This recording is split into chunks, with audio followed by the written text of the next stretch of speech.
नमस्कार, आप देख रहे हैं दे टीवी और मैं हूं आपके साथ ममता। एक बार फिर से आप सभी का स्वागत है इंडिया दिस वीक कार्यक्रम में। चलिए खबरों की शुरुआत करते हैं, लेकिन उससे पहले नजर डालते हैं हेडलाइंस पर। भारतीय वायुसेना की शक्ति में हुई बढ़ोतरी। भारतीय वायुसेना के हुए राफेल लड़ाकू विमान वाटर सैल्यूट के साथ किया गया स्वागत।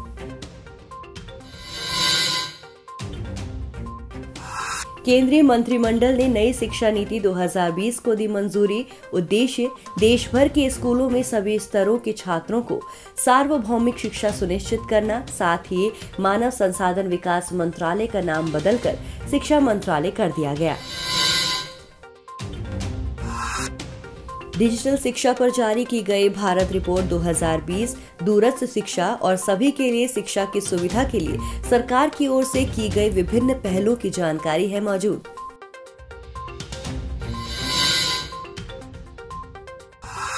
उनतीस जुलाई को मनाया गया अंतर्राष्ट्रीय बाघ दिवस। WWF के अनुसार दुनिया के 70% बाघ भारत में मौजूद। बाघों के संरक्षण को लेकर भारत अब दुनिया के दूसरे देशों की करेगा मदद।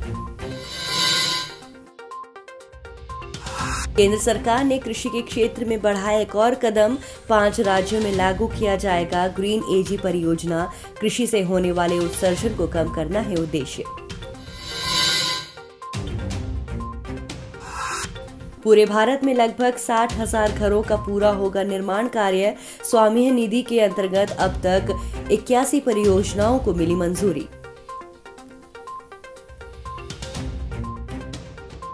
संयुक्त राष्ट्र के खाद्य और कृषि संगठन ने जारी की वैश्विक वन संसाधन मूल्यांकन रिपोर्ट 2020। पिछले एक दशक में वन क्षेत्रों में वृद्धि करने वाले शीर्ष 10 देशों में भारत को तीसरा स्थान मिला।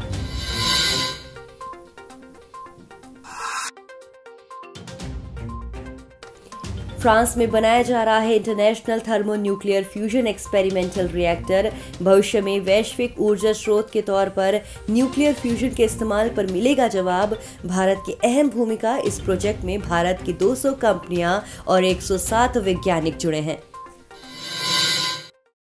खबरों की शुरुआत करते हैं। भारतीय वायुसेना की शक्ति बढ़ाते हुए फ्रांस से उड़ान भरने के बाद राफेल लड़ाकू विमान भारतीय वायुसेना में शामिल हो गए हैं, जिससे अब भारतीय वायुसेना की युद्ध क्षमता और मजबूत हो गई है। 27 जुलाई 2020 को राफेल जेट के पहले बैच ने फ्रांस से उड़ान भरी और भारतीय वायु सीमा में 29 जुलाई 2020 को 5 लड़ाकू राफेल विमान दाखिल हुए। राफेल लड़ाकू विमान अंबाला एयरबेस में सुरक्षित लैंड किया, जहां विमानों का एयरबेस पर उतरने के बाद वाटर सैल्यूट देकर स्वागत किया गया।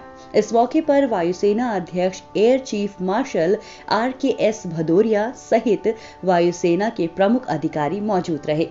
पाकिस्तान और चीन के साथ चल रहे तनाव के बीच इस फाइटर जेट का भारत के लिए रवाना होना काफी महत्वपूर्ण माना जा रहा है। इन विमानों को घातक हथियारों, राडार, उन्नत इलेक्ट्रॉनिक्स, इलेक्ट्रॉनिक युद्ध प्रणाली और आत्म सुरक्षा सूट से लैस किया जाएगा। इन विमानों को माइका हथियार प्रणाली से लैस किया जाएगा। उन्हें 13 भारत विशिष्ट संवर्धन प्रदान किए जाने हैं। इसमें Israeli helmet mountain display, radar संवर्धन, उच्च ऊंचाई वाले क्षेत्रों से कोल्ड स्टार्ट क्षमता, निम्न बैंड जैमर, अवरक्त खोज और ट्रैकिंग प्रणाली और उड़ान डेटा रिकॉर्डिंग शामिल है। आपको बता दें 2016 में भारत सरकार ने फ्रेंच कंपनी दसॉल्ट एविएशन को 36 राइफल जेट का ऑर्डर दिया था। यह सौदा 59,000 करोड़ रुपए में हुआ था। पहले सेट के आने के साथ बाकी 31 जेट्स को 2021 तक पहुंचाया जाना है। अनुबंध के एक भाग के रूप में भारतीय पायलटों को दसॉल्ट द्वारा हथियार प्रणाली और विमान पर पूरा परीक्षण प्रदान किया गया। इस कार्यक्रम के तहत लगभग 12 भारतीय पायलटों को प्रशिक्षित किया गया। राफेल जेट के बारे में, ये जेट अधिकतम 2222.6 किलोमीटर प्रति घंटे की गति प्राप्त कर सकते हैं। ये 50,000 फीट तक चढ़ सकता है। ये मध्य हवा में ईंधन भर सकता है। राफेल 9,500 किलोग्राम वजन उठा सकते हैं। वहीं राफेल से जुड़ी तोप 1 मिनट में 2500 राउंड फायर कर सकती हैं। साथ ही परमाणु हथियार लंबी दूरी की हवा में मार करने वाली मिसाइल और लेजर गाइडेड बम ले जा सकता है। बता दें कि भारत और फ्रांस के बीच 36 राफेल विमान की डील हुई है। इसमें से अभी सिर्फ 5 विमान की डिलीवरी भारत को दी जा रही है। अब तक वायुसेना के 12 लड़ाकू पायलटों ने फ्रांस में राफेल लड़ाकू जेट पर अपना परीक्षण पूरा कर लिया है। बताते चलें कि वायुसेना ने राफेल के रखरखाव और तैनाती के लिए दोनों स्टेशनों पर करीब 400 करोड़ रुपए खर्च किए हैं।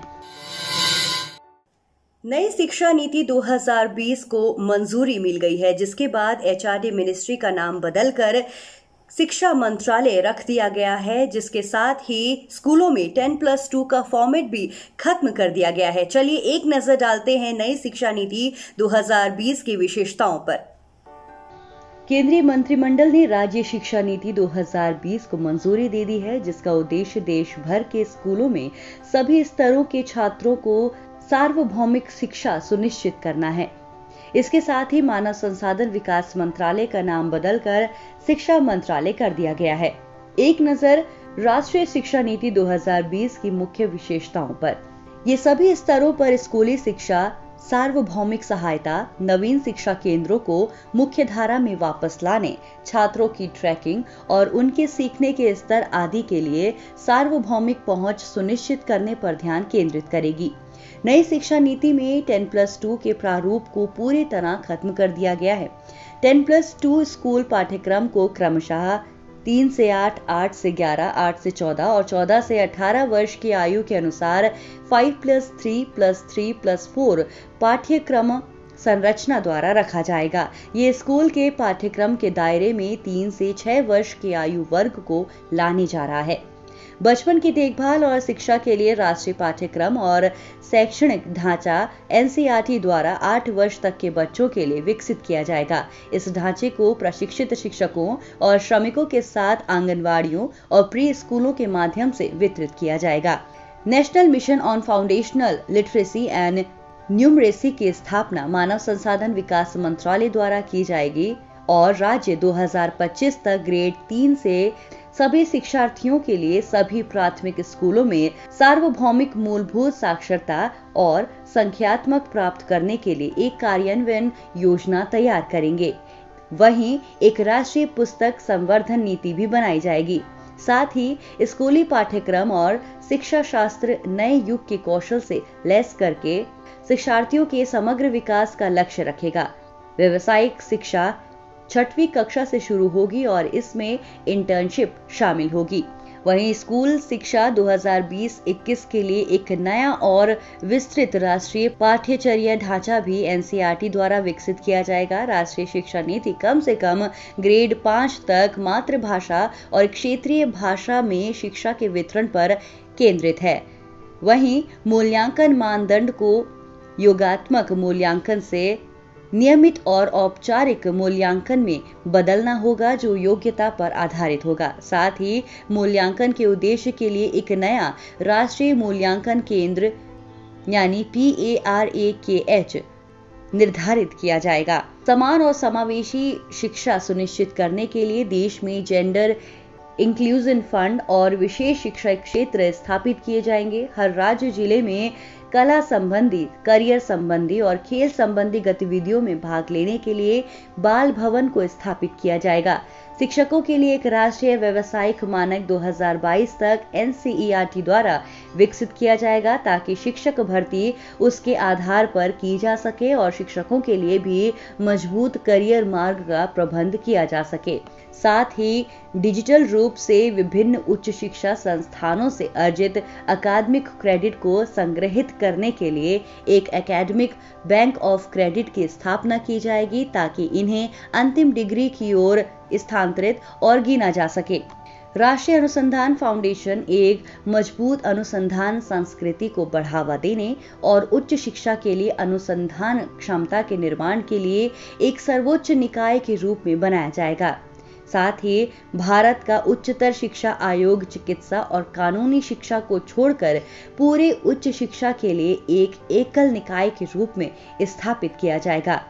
विद्यालयों में सकल नामांकन अनुपात बढ़ाने में महत्वपूर्ण भूमिका निभाने के लिए ओपन एंड डिस्टेंस लर्निंग का विस्तार किया जाएगा, जबकि देश में ऑनलाइन और डिजिटल शिक्षा को बढ़ावा देने के लिए सिफारिशों का एक व्यापक सेट प्रदान किया गया है।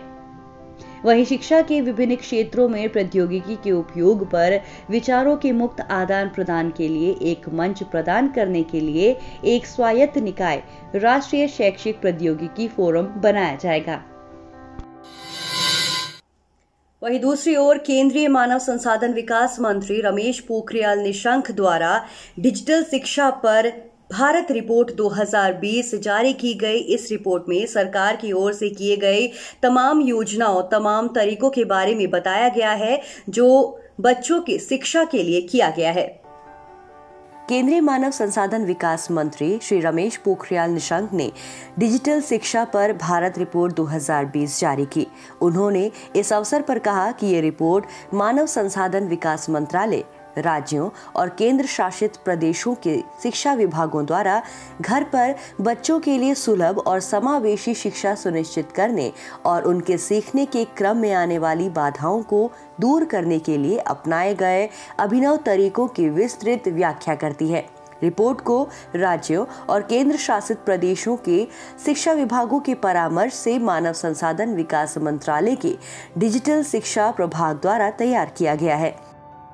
रिपोर्ट के अनुसार सरकार ने शिक्षा को एक व्यापक कार्यक्रम के रूप में परिकल्पित किया गया है, जिसका लक्ष्य प्री नर्सरी से लेकर उच्चतर माध्यमिक कक्षाओं तक स्कूलों के व्यापक स्पेक्ट्रम में डिजिटल शिक्षा को सार्वभौमिक बनाना है। केंद्र सरकार के प्रमुख डिजिटल पहले मानव संसाधन विकास मंत्रालय ने शिक्षकों, विद्वानों और छात्रों को सीखने की उनके ललक में मदद करने के लिए कई परियोजनाएं शुरू की हैं, जैसे कि दीक्षा मंच, स्वयं Prabha TV channel, online MOOC पाठ्यक्रम, ऑन एयर शिक्षा वाणी, दिव्यांगों के लिए NIOS द्वारा विकसित डेजी ई पाठशाला, ओपन एजुकेशन रिसोर्सेज की राष्ट्रीय repository, TV channel, e learning portal, webinar, chat समूह और पुस्तकों के वितरण सहित राज्य और केंद्र शासित सरकारों के साथ अन्य डिजिटल पहल भी। शिक्षा के लिए प्रमुख सोशल मीडिया मंच, छात्रों से जुड़ने के लिए कुछ प्रमुख माध्यमों के रूप में सोशल मीडिया टूल जैसे WhatsApp group, YouTube channel, online कक्षाएं, गूगल मीट, स्काइप के साथ ई लर्निंग पोर्टल, टीवी जिसमें दूरदर्शन और एक क्षेत्रीय चैनल, रेडियो और दीक्षा का उपयोग किया गया, जिसमें दीक्षा का उपयोग सभी हितधारकों की सबसे प्रमुख पसंद थी। राज्य भी शिक्षा के एक माध्यम के रूप में व्हाट्सएप का इस्तेमाल कर रहे हैं और शिक्षकों, अभिभावकों और छात्रों को जुड़े रहने के लिए प्रोत्साहित कर रहे हैं। हर साल की तरह इस साल भी 29 जुलाई को अंतर्राष्ट्रीय बाघ दिवस मनाया गया, जहां WWF के अनुसार दुनिया के 70% बाघ भारत में मौजूद हैं। अंतर्राष्ट्रीय बाघ दिवस प्रतिवर्ष 29 जुलाई को मनाया जाता है। वहीं आपको बता दें, इसकी शुरुआत 2010 में सेंट पीटर्सबर्ग में आयोजित टाइगर समिट से हुई थी। इसका उद्देश्य बाघ के प्राकृतिक आवास को सुरक्षित करना व बाघ संरक्षण के बारे में जागरूकता फैलाना है। WWF के अनुसार 2016 में विश्व भर में बाघ की जनसंख्या लगभग 3,900 है। भारत ने बाघ संरक्षण के लिए काफी सराहनीय कार्य किया है। वर्ष 2006 में केवल 1,411 बाघ थे, जो 2014 में बढ़कर 2,226 हो गए। भारत में प्रत्येक 4 वर्ष बाद बाघ की जनगणना की जाती है। एक नजर world wild life fund for nature एक अंतर्राष्ट्रीय गैर सरकारी संगठन है। ये संगठन वन्य जीवों के संरक्षण के लिए कार्य करता है। इसकी स्थापना 29 अप्रैल 1961 को की गई थी। इसका मुख्यालय स्विट्जरलैंड के रुए मोवेरनी में स्थित है। इस संगठन का उद्देश्य वन्य जीवों का संरक्षण तथा पर्यावरण पर मानव के प्रभाव को कम करना है। WWF वर्ष 1998 से प्रत्येक 2 वर्ष बाद लिविंग प्लैनेट रिपोर्ट प्रकाशित करता है। आपको बता दें, केंद्रीय पर्यावरण, वन और जलवायु परिवर्तन मंत्रालय ने हर साल 29 जुलाई को मनाए जाने वाले वैश्विक बाघ दिवस की पूर्ण संध्या पर अखिल भारतीय बाघ अनुमान सर्वेक्षण 2018 की रिपोर्ट जारी की है। एक नजर डालते हैं इस रिपोर्ट की कुछ विशेषताओं पर। देश में कुल 50 टाइगर रिजर्व हैं, हालांकि उनमें से 3 डंपा रिजर्व मिजोरम, बक्सा रिजर्व पश्चिम बंगाल और पलामू रिजर्व झारखंड में कोई बाघ नहीं बचा है। वहीं उत्तराखंड में कॉर्बेट टाइगर रिजर्व में देश में सबसे ज्यादा 231 बाघ हैं। इसके बाद क्रमशः कर्नाटक में नागरहोल और बांदीपोरा रिजर्व में 127 और 126 बाघ हैं। वहीं सिमलीपाल ओडिशा, अमराबाद और कवाल तेलंगाना, नागार्जुन सागर श्रीसेलम आंध्र प्रदेश, संजय डुबरी मध्य प्रदेश, नमेरी और मानस असम आदि जैसे बाघ अपनी समग्र क्षमता से नीचे बाघ हैं और उन्हें संसाधनों की आवश्यकता है। वहीं मध्य प्रदेश में देश में बाघों की सबसे अधिक संख्या 526 है और कर्नाटक में बाघों की संख्या 524 और उत्तराखंड में 442 बाघ हैं। वहीं दुनिया में 13 बाघ श्रेणी के देश हैं। आपको बता दें, भारत, बांग्लादेश, भूटान, कंबोडिया, चीन, इंडोनेशिया, लाओ, पीडीआर, मलेशिया, म्यांमार, नेपाल, रूस, थाईलैंड और वियतनाम। वहीं केंद्र सरकार की ओर से ग्रीन एजी परियोजना शुरू की गई है। ये परियोजना आपको बता दें देश के 5 राज्यों में लागू होगी। हाल ही में केंद्र सरकार द्वारा कृषि से होने वाले उत्सर्जन को कम करने तथा संवहनीय कृषि पद्धति को सुनिश्चित करने के लिए मिजोरम राज्य में ग्रीन एजी प्रोजेक्ट की शुरुआत की गई है। ग्रीन एजी परियोजना को 5 राज्यों में लागू किया जाएगा। मिजोरम के अतिरिक्त ये राजस्थान, मध्य प्रदेश, ओडिशा और उत्तराखंड में लागू किया जाएगा। क्या है ये परियोजना? ग्रीन एजी परियोजना को वैश्विक पर्यावरण सुविधा यानी ग्लोबल एनवायरनमेंट फैसिलिटी GEF द्वारा वित्त पोषित किया जा रहा है तथा कृषि, सहकारिता एवं किसान कल्याण विभाग इस परियोजना के लिए राष्ट्रीय कार्यान्वयन एजेंसी है। इस परियोजना को खाद्य एवं कृषि संगठन तथा केंद्रीय पर्यावरण, वन एवं जलवायु परिवर्तन मंत्रालय के सहयोग से लागू किया जाएगा। इस परियोजना का उद्देश्य भारतीय कृषि में जैव विविधता, जलवायु परिवर्तन और स्थायी भूमि प्रबंधन उद्देश्यों तथा पद्धतियों को एकीकृत करना है। पायलट परियोजना क्या है? ये पायलट परियोजना सभी राज्यों में 31 मार्च 2026 तक जारी रहेगी। इस परियोजना के अंतर्गत राज्य के 35 गांवों को कवर करने का लक्ष्य निर्धारित किया गया है तथा इसमें 2 संरक्षित क्षेत्रों डंपा बाघ अभयारण्य तथा थोरंगटलांग वन्यजीव अभयारण्य को भी सम्मिलित किया गया है। ग्रीन एजी परियोजना के लक्ष्य: 5 भूप्रदेशों की कम से कम 8 मिलियन हेक्टेयर भूमि में मिश्रित भूमि उपयोग पद्धतियों से विभिन्न वैश्विक पर्यावरणीय लाभों को प्राप्त करना, कम से कम 1,04,070 हेक्टेयर कृषि भूमि को सतत भूमि और जल प्रबंधन के अंतर्गत लाना, साथ ही संवहनीय भूमि उपयोग तथा कृषि पद्धतियों के उपयोग से 39 मिलियन कार्बन डाइऑक्साइड का पृथ्वीकरण सुनिश्चित करना है। वहीं किफायती एवं मध्यम आय आवास के लिए स्पेशल विंडो यानी स्वामित्व निधि के अंतर्गत 81 परियोजनाओं को मंजूरी मिल गई है, जिसके बाद अब घरों का निर्माण कार्य पूरा करना मुमकिन हो पाएगा। किफायती एवं मध्यम आय आवास के लिए स्पेशल विंडो यानी स्वामित्व एक विशेष उपाय है जिसके जरिए रियल एस्टेट क्षेत्र को असाधारण मदद की गई है। इससे मौजूदा आर्थिक संकट के समय में रियल एस्टेट क्षेत्र बदलाव की दहलीज पर है। इस निधि के अंतर्गत अब तक 81 परियोजनाओं को मंजूरी मिल गई है। स्वामित्व निवेश फंड के अंतर्गत परियोजनाओं को मंजूरी दिए जाने से पूरे भारत में लगभग 60,000 घरों का निर्माण कार्य पूरा करना संभव हो जाएगा। आइए एक नजर डालते हैं स्वामित्व पर। नवंबर 2019 में केंद्रीय मंत्रिमंडल द्वारा किफायती एवं मध्यम आय आवास के लिए स्पेशल विंडो स्वामित्व स्थापित करने के प्रस्ताव को मंजूरी प्रदान की गई थी। स्वामित्व निवेश कोष का गठन पंजीकृत किफायती एवं मध्यम आय वर्ग की आवासीय परियोजनाओं को पूरा करने के लिए किया गया था। ये परियोजना धन के अभाव में रुकी हुई थी। इस फंड को सेबी के अंतर्गत पंजीकृत कैटेगरी IIAIF यानी अल्टरनेट इन्वेस्टमेंट फंड ऋण कोष के रूप में स्थापित किया गया था। इस फंड का निवेश प्रबंधक SBI CAP वेंचर्स हैं, जो SBI कैपिटल मार्केट्स की पूर्ण स्वामित्व वाली सहायक कंपनी है। भारत सरकार की ओर से इस कोष के प्रायोजक वित्त मंत्रालय के आर्थिक मामलों के विभाग के सचिव होते हैं। फंड का निवेशक मंडल विशेष विंडो के अंतर्गत गठित किए गए या कोष उपलब्ध कराए गए वैकल्पिक निवेश कोष सरकार और अन्य निजी निवेशकों से निवेश आकर्षित करेंगे। इनमें वित्तीय संस्थाएं, सोवेरेन वेल्थ फंड, सार्वजनिक व निजी क्षेत्र के बैंक, घरेलू पेंशन और भविष्य निधि, वैश्विक पेंशन कोष और अन्य संस्थागत निवेशक सम्मिलित होंगे। वहीं फूड एंड एग्रीकल्चर ऑर्गेनाइजेशन द्वारा FRA रिपोर्ट 2020 जारी की गई। आपको बता दें, इस रिपोर्ट में सभी देशों के वनों के स्तरों, उनकी स्थितियों के बारे में आकलन किया जाता है।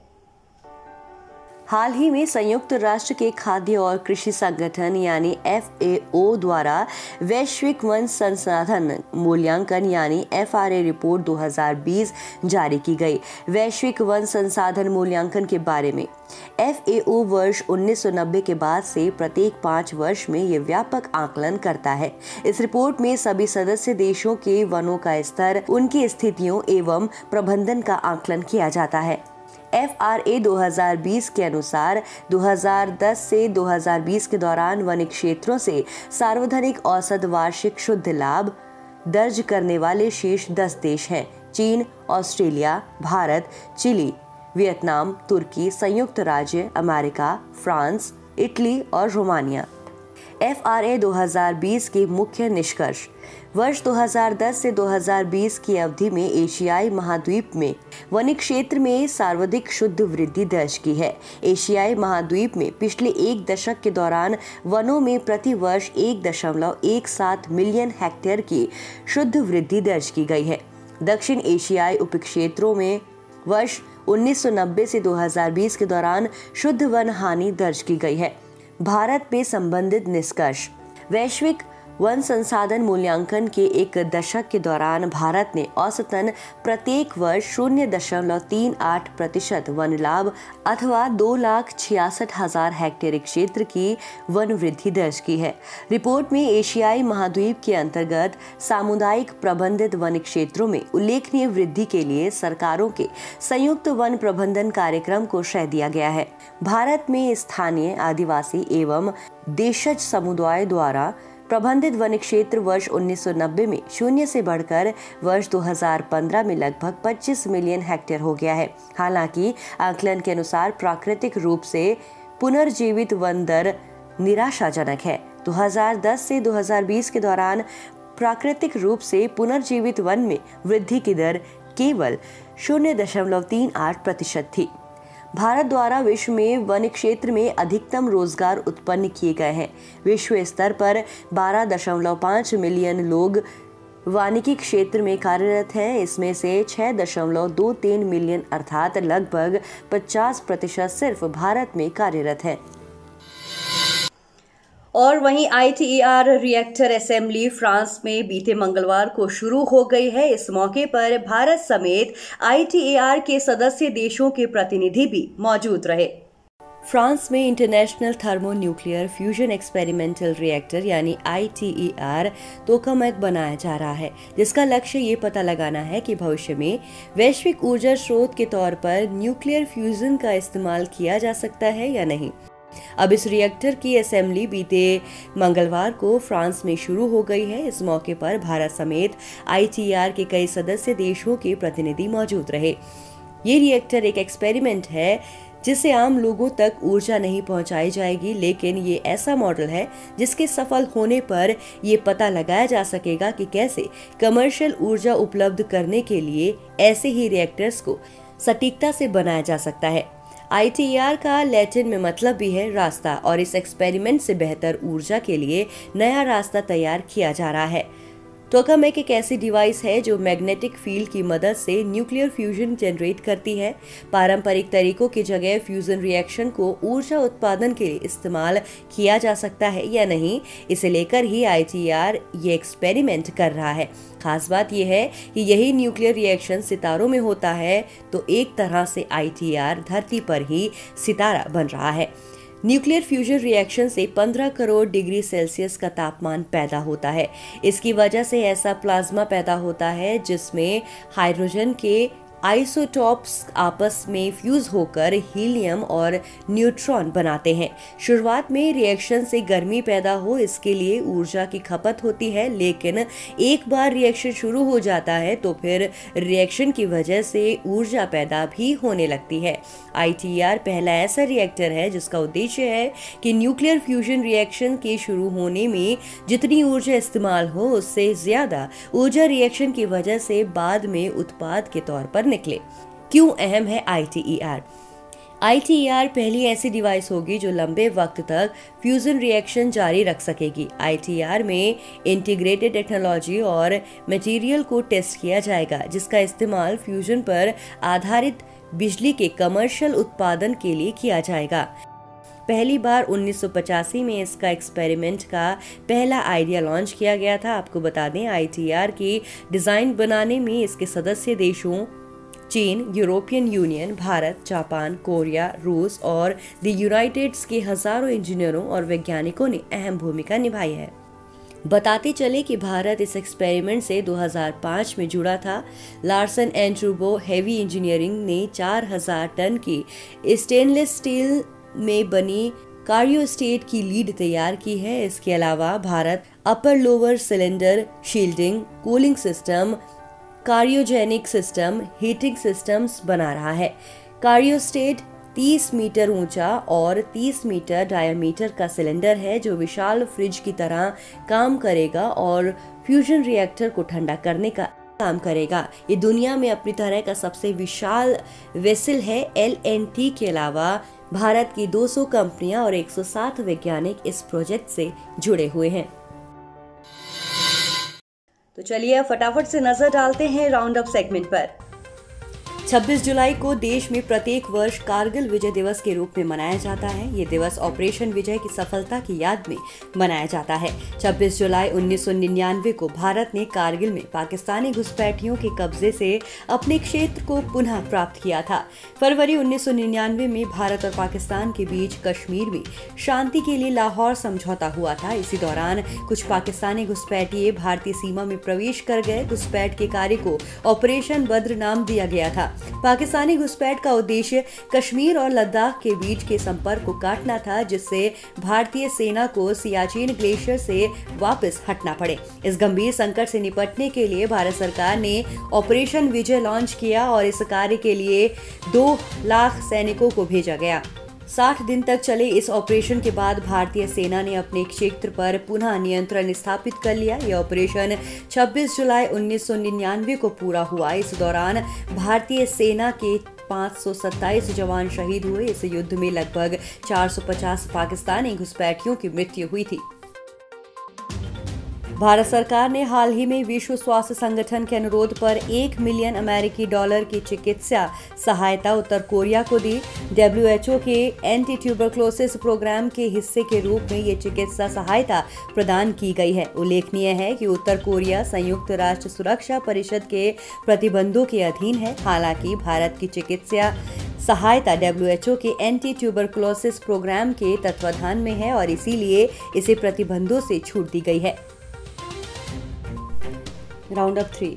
विश्व हेपेटाइटिस दिवस हर साल 28 जुलाई को मनाया जाता है। इसका उद्देश्य विश्व में हेपेटाइटिस के बीमारी के बारे में जागरूकता फैलाना है। इस दिन पर हेपेटाइटिस के निदान, रोकथाम व उपचार के बारे में लोगों को जागरूक करने के कार्य किए जाते हैं। इस साल हेपेटाइटिस दिवस की थीम थी हेपेटाइटिस मुक्त भविष्य। ये दिवस 2010 से हर साल 28 जुलाई को मनाया जाता है। ये दिवस स्वास्थ्य संगठन द्वारा चिन्हित 8 वैश्विक स्वास्थ्य अभियानों में से एक है। वायरल हेपेटाइटिस दिवस मनाने के लिए विश्व स्वास्थ्य संगठन ने मई 2010 में प्रस्ताव पारित किया गया था। ये दिवस 28 जुलाई को प्रोफेसर बरूच ब्लूमबर्ग के जन्म दिवस के कारण मनाया जाता है। प्रोफेसर बरूच ने हेपेटाइटिस बी के वायरस की खोज की थी। इसके लिए प्रोफेसर ब्लूमबर्ग को 1976 में औषधि श्रेणी में नोबेल पुरस्कार से सम्मानित किया गया था। 27 जुलाई 2020 को भारतीय सेना ने घोषणा की कि सियाचिन घाटी को नागरिकों के लिए खोल दिया जाएगा। भारतीय सेना ने अक्टूबर 2019 में दुनिया का सबसे बड़ा गैर ध्रुवीय ग्लेशियर सियाचिन को खोला था। जब यह आदेश पारित किया गया था, सर्दियों की शुरुआत हो गई थी और तब पर्यटन का मौसम लगभग खत्म हो गया था। सर्दियों के बाद भारत और चीन के बीच LAC के साथ साथ सीमाओं पर तनाव शुरू हो गया। आपको बता दें, सियाचिन गालवन घाटी में है। घाटी उन स्थानों में से एक है जहां भारतीय और चीनी सेनाएं आमने सामने थी। 27 जुलाई 2020 को केंद्रीय पृथ्वी विज्ञान मंत्री डॉक्टर हर्षवर्धन ने एक मोबाइल एप्लीकेशन लॉन्च किया जो शहर के मौसम का पूर्वानुमान और चेतावनी प्रदान करेगा। एप्लीकेशन को मौसम नाम दिया गया है। इस एप्लीकेशन को अंतर्राष्ट्रीय अर्ध शुष्क उष्णकटिबंधीय फसल अनुसंधान संस्था, भारतीय मौसम विभाग और भारतीय उष्णकटिबंधीय मौसम विभाग के लिए डिजाइन और विकसित किया गया था। इससे लगभग 2000 शहरों के लिए आर्द्रता, तापमान, हवा की गति, दिशा जैसी जानकारी प्रदान की जाएगी। इस एप्लीकेशन में जानकारी दिन में 8 बार अपडेट की जाएगी। ये एप्लीकेशन स्थानीय मौसम की घटनाओं के बारे में 3 घंटे की चेतावनी प्रदान करेगा। ये देश के लगभग 450 शहरों के लिए अगले 7 दिनों के लिए पूर्वानुमान भी प्रदान करेगा। मौसम एप्लीकेशन खतरनाक मौसम से पहले लोगों को चेतावनी देने के लिए 5 दिनों तक दिन में 2 बार रंग कोडित अलर्ट जारी करेगा। रंग कोडित अलर्ट में लाल, नारंगी और पीला शामिल है। रक्षा अनुसंधान विकास संगठन ने एक अभिनव प्रतियोगिता डेयर टू ड्रीम शुरू की। प्रतियोगिता का शुभारंभ डॉक्टर APJ अब्दुल कलाम की पुण्यतिथि पर किया गया। डेयर टू ड्रीम एक ओपन चैलेंज है जो देश में इनोवेटर्स और स्टार्टअप्स को बढ़ावा देती है। इसे उभरती प्रौद्योगिकियों को बढ़ावा देने के लिए लॉन्च किया गया है। ये चुनौती व्यक्तियों और स्टार्टअप्स को एरोस्पेस प्रौद्योगिकियों में नवाचार के लिए बढ़ावा देती है। विजेताओं के लिए पुरस्कार राशि 10 लाख रुपए तक है। आपको बता दें, प्रतियोगिता का शुभारंभ रक्षा मंत्री राजनाथ सिंह ने किया। वहीं तमिलनाडु राज्य सरकार ने डॉक्टर कलाम की जयंती को युवा पुनर्जागरण दिवस के रूप में चिन्हित किया है। ओडिशा में राष्ट्रीय मिसाइल परीक्षण स्थल व्हीलर द्वीप का नाम बदलकर सितंबर 2015 में अब्दुल कलाम द्वीप रखा गया था। 27 जुलाई 2020 को भारत और इंडोनेशिया के बीच नई दिल्ली में रक्षा मंत्री संवाद आयोजित किया गया। भारत और इंडोनेशिया का प्रतिनिधित्व उनके संबंधित रक्षा मंत्रियों श्री राजनाथ सिंह और प्रबोवो सुबियांतो ने किया। दोनों नेताओं ने दोनों समुद्री पड़ोसियों के बीच संबंधों को मजबूत करने पर चर्चा की। दोनों देश अपनी रणनीतिक साझेदारी को एक नई गति प्रदान करेंगे। वार्ता में भारत द्वारा इंडोनेशिया को ब्रह्मोस मिसाइल का निर्यात शामिल था। भारत चीन के बीच वास्तविक नियंत्रण रेखा पर स्टैंड ऑफ के साथ समुद्री क्षेत्रों में इसी तरह की मुठभेड़ों की संभावनाएं हैं। इसकी पूर्वानुमान करते हुए भारत अपने समुद्री सहयोग को मजबूत करने के लिए कड़ी मेहनत कर रहा है। भारत इंडोनेशिया के साथ मजबूत संबंध बनाने की कोशिश कर रहा है। वहीं विशेष रूप से समुद्री क्षेत्र में भारत और इंडोनेशिया के बीच आयोजित द्विपक्षीय समुद्री अभ्यास समुद्र शक्ति है। संयुक्त राष्ट्र की रिपोर्ट ने हाल ही में चेतावनी दी थी कि केरल और कर्नाटक में ISIS आतंकवादियों में उल्लेखनीय वृद्धि हुई है। रिपोर्ट का शीर्षक था reports of the analytical support and sanctions monitoring team concerning ISIS।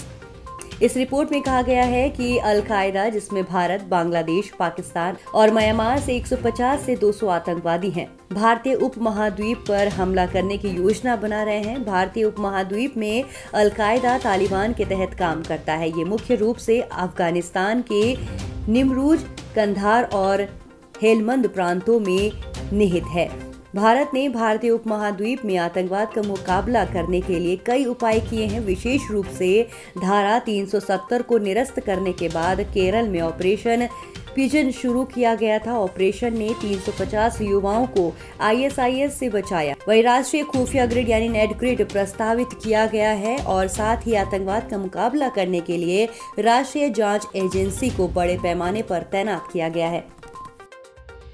National green tribunal ने देश में भूजल के व्यावसायिक उपयोग के लिए दिशा निर्देशों को और अधिक कठोर बना दिया है। नेशनल ग्रीन ट्रिब्यूनल ने AIA के बिना व्यावसायिक उद्देश्यों के लिए भूजल निकलने की सामान्य अनुमति पर रोक लगा दी है। दिया गया परमिट निर्धारित पानी की मात्रा के लिए होना चाहिए। NGT ने सभी महत्वपूर्ण शोषित और अर्ध महत्वपूर्ण क्षेत्रों के लिए जल प्रबंधन योजना बनाने के लिए 3 महीने की समय अवधि प्रदान की है। वहीं भारत में लगभग 89% भूजल किसानों द्वारा और 5% उद्योगों द्वारा निकाला जाता है। शेष भूमिगत जल का उपयोग घरेलू उद्देश्यों के लिए किया जाता है। हाल ही में यमुना नदी के जल में अमोनिया के उच्च स्तर का पता चला है। इस कारण से दिल्ली जल बोर्ड को जल उत्पादन क्षमता में 25% की कमी करनी पड़ी है। भारतीय मानक ब्यूरो के अनुसार पीने के पानी में अमोनिया की अधिकतम स्वीकार्य सीमा 0.5 ppm है। आपको बता दें, अमोनिया एक रंगहीन गैस है और इसका उपयोग उर्वरक, प्लास्टिक, सिंथेटिक फाइबर, रंजक और अन्य उत्पादों के उत्पादन में औद्योगिक रसायन के रूप में किया जाता है। यमुना नदी में अमोनिया की अधिक मात्रा के लिए हरियाणा के पानीपत और सोनीपत जिलों में 2.5 यूनिट डिस्टिलरी से निकले अपशिष्ट व संदूषित पदार्थों तथा नदी के इस भाग में कुछ बिना सीवर वाली कॉलोनियों द्वारा अशोधित गंदे पानी का प्रभाव को मुख्य कारण माना जाता है। आपको बता दें, जो अमोनिया का उच्च स्तर पाया गया है यमुना नदी में वो 3 ppm है। आदिवासियों के कल्याण और विकास के लिए प्रतिबद्ध प्रमुख संस्थानों में से एक के रूप में जनजातीय मामलों के मंत्रालय के अंतर्गत आने वाला ट्राइफेड आदिवासी लोगों को विकास की मुख्यधारा में लाने के अपने प्रयास को आगे बढ़ाता रहा है। पहले से चली आ रही अपनी पहलों और कार्यक्रमों के कार्यान्वयन के अलावा ट्राइफेड द्वारा अब मानव संसाधन विकास मंत्रालय भारत सरकार के एक प्रमुख राष्ट्रीय कार्यक्रम उन्नत भारत अभियान के लिए IIT दिल्ली के साथ साझेदारी की गई है। उन्नत भारत अभियान मानव संसाधन विकास मंत्रालय भारत सरकार का एक प्रमुख राष्ट्रीय कार्यक्रम है जो समावेशी भारत की वास्तुकला के निर्माण में सहायता प्रदान करने के लिए ज्ञानी संस्थानों का लाभ उठाकर ग्रामीण विकास की प्रक्रियाओं में महत्वपूर्ण परिवर्तन करने की कल्पना करता है। स्मार्टफोन और इलेक्ट्रॉनिक उत्पाद बनाने वाली कंपनी सैमसंग ने इंजीनियरिंग छात्रों को कृत्रिम मेधा, इंटरनेट ऑफ थिंग्स और 5G जैसी प्रौद्योगिकी में परीक्षण और मार्गदर्शन देने के लिए प्रिज्म कार्यक्रम की शुरुआत की है। प्रिज्म कार्यक्रम एक तरह का औद्योगिकी अकादमिक परीक्षण कार्यक्रम होगा। इस कार्यक्रम का मकसद भारतीय छात्रों में नवोन्मेष को प्रोत्साहित करना और उन्हें उद्योग की जरूरत के हिसाब से तैयार करना है। प्रिज्म कार्यक्रम में इंजीनियरिंग छात्रों को कृत्रिम मेधा, इंटरनेट ऑफ थिंग्स और 5G जैसी प्रौद्योगिकी में परीक्षण और मार्गदर्शन दिया जाएगा। इसका संचालन उसका बेंगलुरु स्थित सैमसंग, ये कोरिया के बाहर सैमसंग का सबसे बड़ा शोध विकास केंद्र है। आपको बता दें, इस कार्यक्रम में ऐसे इंजीनियरिंग कॉलेजों को शामिल किया गया है जो भारत सरकार के राष्ट्रीय शिक्षण संस्थान रैंकिंग प्रणाली में शीर्ष पर है। SRIB ने अब तक 10 इंजीनियरिंग कॉलेजों के साथ MO साइन किए हैं। ये अगले कुछ महीनों में और भी कॉलेजों को अपने साथ जोड़ेगा। भारत चीन तनाव के बीच राफेल विमान की पहली खेप 29 जुलाई को भारत पहुंची। भारतीय वायुसेना राफेल लड़ाकू विमान को फ्रांसीसी मिसाइल हैमर से लैस करने की तैयारी में है। इससे लड़ाकू विमान की मारक क्षमता में वृद्धि होगी। ये मिसाइल लगभग 60 से 70 किलोमीटर की सीमा पर किसी भी प्रकार के लक्ष्य को साधने की क्षमता रखती है। हैमर यानी highly agile modular munition extended range एक मध्यम श्रेणी का एयर टू ग्राउंड मिसाइल है। इसे शुरुआत में फ्रांसीसी वायुसेना और नौसेना के लिए डिजाइन किया गया था। ये भारत को पहाड़ी के क्षेत्रों सहित किसी भी इलाके में किसी भी बंकर या ठिकानों पर हमले की क्षमता को बढ़ाएगा। तो ये थी इस हफ्ते की तमाम महत्वपूर्ण खबरें। अगले हफ्ते आपसे फिर मुलाकात होगी। मुझे दीजिए इजाजत। नमस्कार।